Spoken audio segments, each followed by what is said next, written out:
Hey, so today I'm going to show you guys how to pressure can potatoes. We have recently run out of our potatoes that we've had in stock. This year I pressure canned a bunch of them, I shred a bunch of them for hash browns, and then I made a bunch of pre-made mashed potatoes, which those have come in handy for quick meals. You just pull them out of the freezer and throw them in the oven while you're getting everything else prepped for dinner.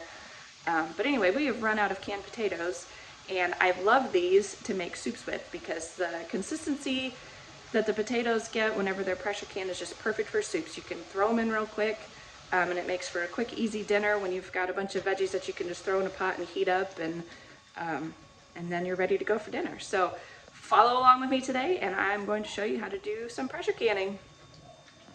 Okay, first things first, we've got our canning books. These are good reference to have whenever you don't have a video. These are our canning utensils. We've got the jar lifter, we've got the lid tightener, we've got a funnel, a lid lifter, and a knife to get at those bubbles. Here are our rings and bands. We've got wide mouth and regular mouth, just depending on the type of jar you have. And then we've got a quart jar and a pint jar. You can also have a half a pint for jellies and jams and stuff like that. This is our pressure canner. So this is what we're going to use to do low acidic foods. And then we have our water bath canner, which has seen better days, but it still works just as nicely.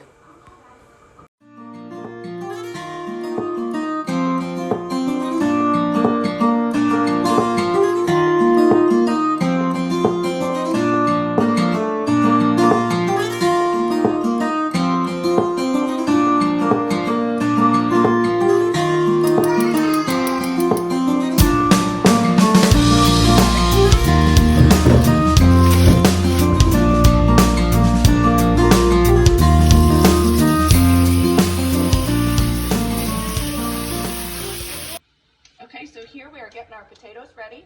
We're going to peel them and then wash them, and then we're going to cut them into 1-inch size cubes to get ready to blanch them before we start the canning process.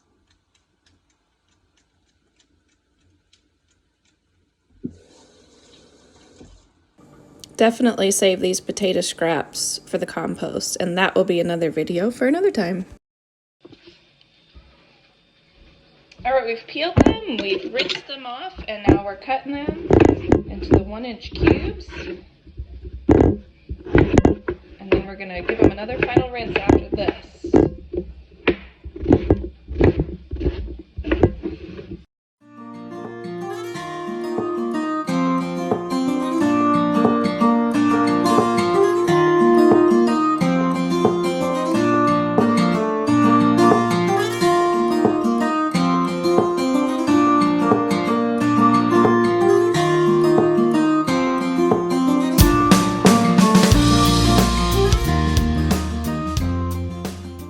Potatoes are boiled and ready to go, so we are going to go ahead and start with the filling of the jars process. So follow along. First, we're going to take our jar out the pressure canner. It's hot, so we use our jar lifter, empty the water, and then we're going to use our funnel. Fill the jars with our blanched potatoes.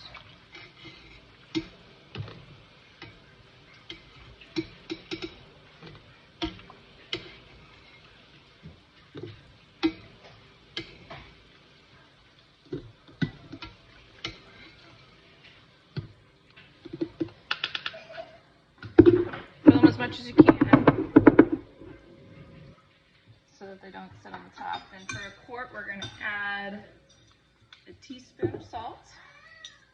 And then we come over here and we fill the jar with fresh, clean boiling water. We want to leave about 1 inch of headspace at the top, and that's just the space between where the lid is going to go and where the water and the contents of the jar sit. So we eyeball it here, about 1 inch.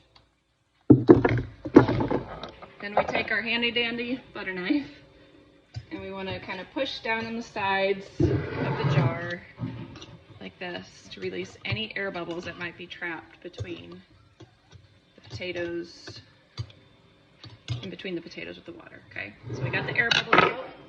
Now we're gonna wipe down the rim of the jar. This is just a paper towel with vinegar, and that just takes any of food particles that may have come in contact with the jar while we were filling it. Use our lid lifter to get a lid out of our hot water. Place it on top.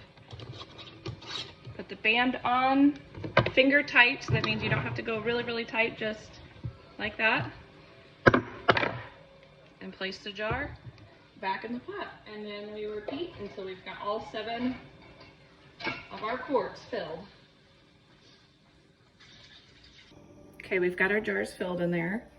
So now we're gonna put the lid on, and then I'll explain the process of pressure canning.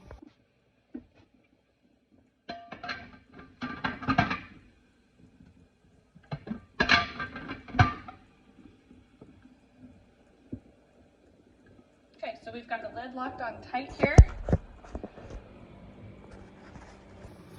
All right, here we go. We're watching the pressure rise now. So we want this to go up to 10. This is the gauge on your pressure canner. And this needle, you see it rising slowly. It's gonna get up to 10.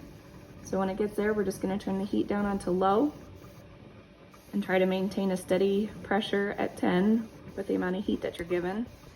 This back here, this is called the petcock. So to start, you want this to be open, and that's how you vent it off for 10 minutes, vent the steam off for 10 minutes. Once that happens, then we're gonna close this. It's just a little twist knob. Close that off, and then that is what is going to keep the pressure inside the canner. So here we are, we're still steadily climbing. Takes about 5 minutes to get up to pressure, and then like I said, once it gets to 10, we will turn the heat down and maintain 10 pounds for 40 minutes. So while these potatoes are processing for 40 minutes, I thought I'd share with you another little trick that you can use while you're canning. So I only cut up enough potatoes to process 5 quarts of potatoes, and a pressure canner will hold 7 quarts. So I used those other 2 quarts and I filled those up with water that I had used for the potatoes. It was fresh, clean water that had been boiling on the stove. So I filled up the other 2 quarts with that, and I put lids on them and used the extra space in the canner to process 2 quarts of fresh, clean drinking water. So in case of emergencies, like the power goes out, the pipes freeze, and whatever, and we don't have fresh water on hand, I will have these extra quarts that were just gonna take up space in the pressure canner anyway, that I filled with nice, clean, fresh drinking water.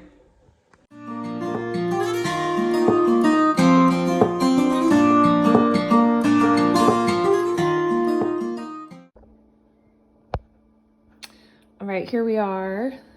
Our time is done. So before we open the pressure canner, we always want to make sure that this is down to 0 and the needle is resting on that little knob right there. So it's down to 0. We want to make sure that our safety is down, not extended up, because that means that the pressure is gone. And then we want to open the petcock. Make sure no steam is coming out. That's just to be safe, to make sure there's no pressure in this canner before we open the lid. We're gonna open the lid.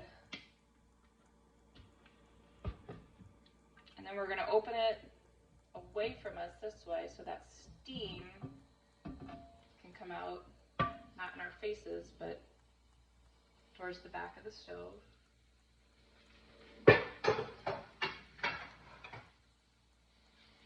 And then make sure we use the jar lifter.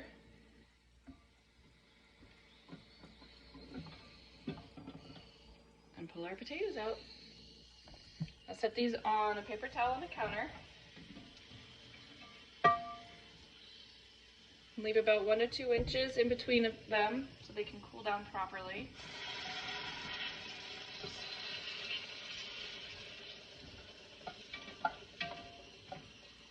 It's okay if some of the liquid has siphoned out. That just happens during the process of pressure canning.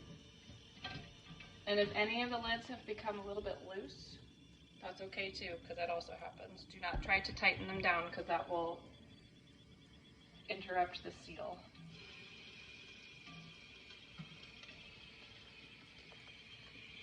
So there's our potatoes. And then here's my water.